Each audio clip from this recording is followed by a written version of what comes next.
Hello friends, नमस्कार। स्वागत है आप सभी का आपके अपने यूट्यूब चैनल द स्टडी 2.5 में। आज के टॉपिक में फ्रेंड्स हम लोग मराठा साम्राज्य को देखेंगे, जो पीटी के सिलेबस के अनुसार भारतीय इतिहास का 11वां टॉपिक है। इसके पहले हम लोग 10 टॉपिक कंप्लीट कर चुके हैं। जो लोग उन वीडियो को नहीं देखे हैं, वीडियो चैनल के प्लेलिस्ट में उपलब्ध है, आप सभी वहाँ से देख सकते हैं। तो आइए सीधे टॉपिक पर चलते हैं। अगर आप सभी चैनल पर नए हो तो दोस्तों चैनल को प्लीज़ सब्सक्राइब कर लीजिएगा और साथ ही में ऑल बेल आइकन नोटिफिकेशन को भी प्रेस कर दीजिएगा। चलिए सीधे टॉपिक की बात करते हैं। मराठा साम्राज्य।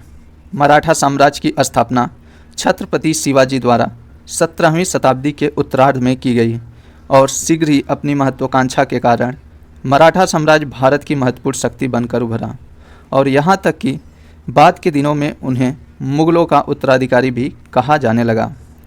साम्राज्य की प्रशासनिक व्यवस्था के लिए शिवाजी ने अष्टप्रधान का गठन किया, जिसमें पेशवा पद की स्थिति प्रधानमंत्री जैसी होती थी। तो अष्टप्रधान का गठन किसने किया था? तो शिवाजी ने किया था, इसे ध्यान दीजिएगा। आइए शिवाजी के अष्टप्रधान के कार्यों को देखते हैं। पेशवा का कार्य था राज्य का प्रशासन एवं अर्थव्यवस्था की देखरेख करना। वहीं सर ए नौबत ये सैन्य प्रधान होता था और अमात्य ये आय व्यय का लेखा जोखा रखता था। वाक्यानवीस सूचना, गुप्तचर एवं संधि विग्रह के विभागों का अध्यक्ष होता था और चिटनीस ये राजकीय पत्रों को पढ़कर उसकी भाषा शैली को देखना इनका कार्य था।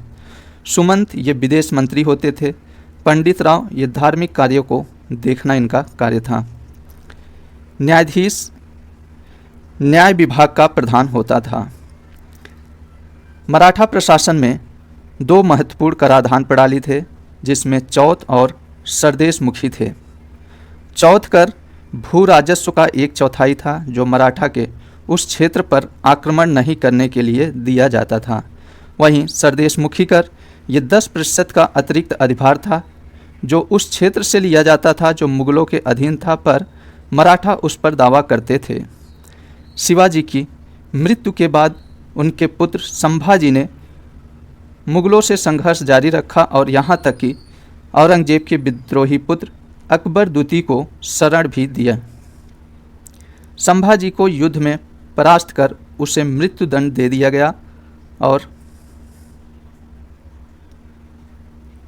शाहू को गिरफ्तार कर लाल किले में कैद कर लिया गया। इसके बाद राजा राम ने छत्रपति का पद संभाला, किंतु वह कभी भी स्थिरता से राजगद्दी पर न बैठ सका और मुगलों के हमलों के क्रम में इधर उधर भागता रहा। राजा राम की मृत्यु के बाद उनकी पत्नी ताराबाई ने 1700 से 1707 ईस्वी तक मुगलों से संघर्ष जारी रखा, जो मराठा इतिहास का स्वतंत्रता संग्राम का दौर भी कहलाता है। 1707 में साहू जी कैद से छूटकर निकले तो मराठा साम्राज्य के उत्तराधिकार का संघर्ष शुरू हो गया। इसी क्रम में बालाजी विश्वनाथ नामक पेशवा का मजबूत रूप से मराठा राजनीति में प्रवेश होता है। बालाजी विश्वनाथ मराठा प्रशासन के 7वें पेशवा थे और इन्होंने अपनी दूरदर्शिता से न सिर्फ साहू जी को छत्रपति बनाया, बल्कि मुगल शासकों से चौथ वसूली का अधिकार भी प्राप्त कर लिया। आइए बाजीराव प्रथम का शासन देखते हैं, जिनका शासनकाल 1720 से 1770 ईस्वी तक रहा।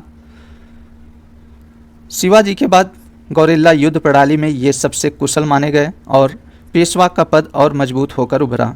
साहू जी ने बाजीराव प्रथम को योग्य पिता का योग्य पुत्र कहा है। बाजीराव प्रथम मस्तानी नामक महिला से संबंध होने के कारण चर्चित में रहा था। दिल्ली पर आक्रमण करने वाला प्रथम पेशवा बाजीराव प्रथम था। पालखेड़ा का युद्ध 7 मार्च 1728 ईस्वी में बाजीराव प्रथम और निजामुल मुल्क के बीच हुआ था, जिसमें निजाम की हार हुई तथा मुंशी शिवगांव की संधि हुई थी। आइए बालाजी बाजीराव के प्रशासन को देखते हैं, जिनका शासनकाल 1740 से 1761 ईस्वी तक रहा। ये नाना साहब के नाम से प्रसिद्ध हुए और विद्वान इन्हें ही मराठा साम्राज्य का वास्तविक संस्थापक कहते हैं। बालाजी विश्वनाथ ने जिस वंशानुगत पेशवाई की नींव रखी थी, इनके समय वह पूरी तरह प्रतिष्ठित हो गई। 1750 में संगोला की संधि के साथ में सारे अधिकार सुरक्षित हो गए।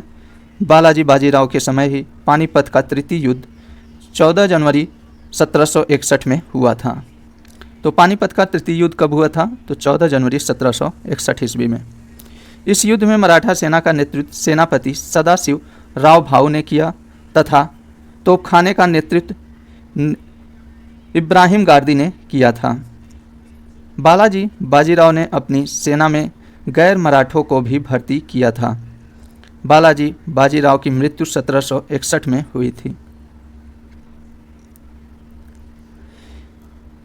इसके बाद माधवराव नारायण पेशवा बने। माधवराव नारायण ने ईस्ट इंडिया कंपनी की पेंशन पा रहे मुगल बादशाह शाह आलम द्वितीय को पुनः दिल्ली की गद्दी पर बैठाया था। अब बादशाह मराठों का पेंशन भोगी बनकर रह गया। नारायण राव के बाद उसके पुत्र माधवराव नारायण द्वितीय को गद्दी पर बैठाया गया। माधवराव नारायण द्वितीय के काल में प्रथम आंग्ल मराठा युद्ध हुआ था। आइए अब बाजीराव द्वितीय को देखते हैं। बाजीराव द्वितीय का काल 1796 से 1818 ईस्वी तक रहा। माधवराव नारायण की मृत्यु के बाद बाजीराव द्वितीय पेशवा बना। यह सहायक संधि स्वीकार करने वाला प्रथम मराठा पेशवा था। तो एग्जामों में पूछा जाता है सहायक संधि स्वीकार करने वाला प्रथम मराठा पेशवा कौन था? तो आप सभी का उत्तर हो जाएगा बाजीराव द्वितीय। आइए इसमें आगे देखते हैं। बाजीराव द्वितीय एक अयोग्य शासक था जो अपनी स्थिति बचाए रखने के लिए एक अधिकारी का दूसरे अधिकारी से मतभेद कराया। मराठों के पतन में इसका महत्वपूर्ण योगदान रहा। इसी के समय में 1802 में बसीन की संधि हुई थी, जिसका सिंधिया और भोसले ने विरोध किया था। तो बसीन की संधि कब हुई थी? 1802 में हुई थी, इसे ध्यान दीजिएगा। आइए अब आंग्ल मराठा युद्ध देखते हैं। प्रथम आंग्ल मराठा युद्ध 1776 से 1782 ईस्वी तक चला। प्रथम आंग्ल मराठा युद्ध का कारण मराठों के अपनी आपसी झगड़े और अंग्रेजों की कूटनीति का परिणाम था, जो 1882 में सालबाई की संधि के साथ खत्म हुआ। सालबाई की संधि को संपन्न कराने में महादजी सिंधिया ने मध्यस्थता की थी। द्वितीय आंग्ल मराठा युद्ध की बात किया जाए तो यह 1803 से 1806 ईस्वी तक चला। 1802 में अंग्रेजों से बसीन की संधि कर पेशवा ने अंग्रेजों की सर्वोच्चता स्वीकार की थी। इस संधि से अन्य मराठा सरदार असंतुष्ट हुए और यह द्वितीय आंग्ल मराठा युद्ध का कारण बना, जो 1803 से 1806 ईस्वी तक जारी रहा। भोसले ने 1803 में अंग्रेजों से देवगांव संधि की थी। सिंधिया ने 1803 ईस्वी में सूरजी अर्जुन गांव की संधि से गंगा तथा यमुना का क्षेत्र कंपनी को दे दिया। 1804 में होलकर ने अंग्रेजों से राजघाट की संधि की। तृतीय आंग्ल मराठा युद्ध की बात किया जाए, तृतीय आंग्ल मराठा युद्ध 1817 से 1818 ईस्वी तक चला। लॉर्ड हेस्टिंग्स जब गवर्नर बनकर भारत आया तो वह अंग्रेजों को सर्वोच्च शक्ति बनाने और ब्रिटिश साम्राज्य के विस्तार का स्पष्ट उद्देश्य लेकर आया था। अतः पिंडारियों के बहाने पिंडारी प्रारंभ में मराठों के अनियमित सैनिक की तरह उनके साथ युद्ध करते थे और युद्ध के बाद उस क्षेत्र की लूटपाट करते थे, किंतु बाद में मराठों का पिंडारियों से मधुर संबंध नहीं रह गया था। उसने मराठों से युद्ध की घोषणा कर दी और 1817 से 1818 ईस्वी के तीसरे आंग्ल मराठा युद्ध में अंग्रेजों ने विजय हासिल कर मराठा साम्राज्य का बड़ा भाग ब्रिटिश साम्राज्य में मिला लिया गया। तो मराठा साम्राज्य से संबंधित पीटी के सिलेबस के अनुसार जितने भी इम्पोर्टेंट प्रश्न से हम लोगों ने देख लिया। नेक्स्ट टॉपिक ब्रिटिश राज का अभ्युदय है, इसे हम लोग नेक्स्ट वीडियो में देखेंगे। तो दोस्तों, चैनल पे आप सभी नए हो तो चैनल को प्लीज़ सब्सक्राइब कर लीजिएगा और इस वीडियो को शेयर भी कर दिया करिए। तो चलिए मिलते हैं नेक्स्ट वीडियो में, तब तक के लिए नमस्कार।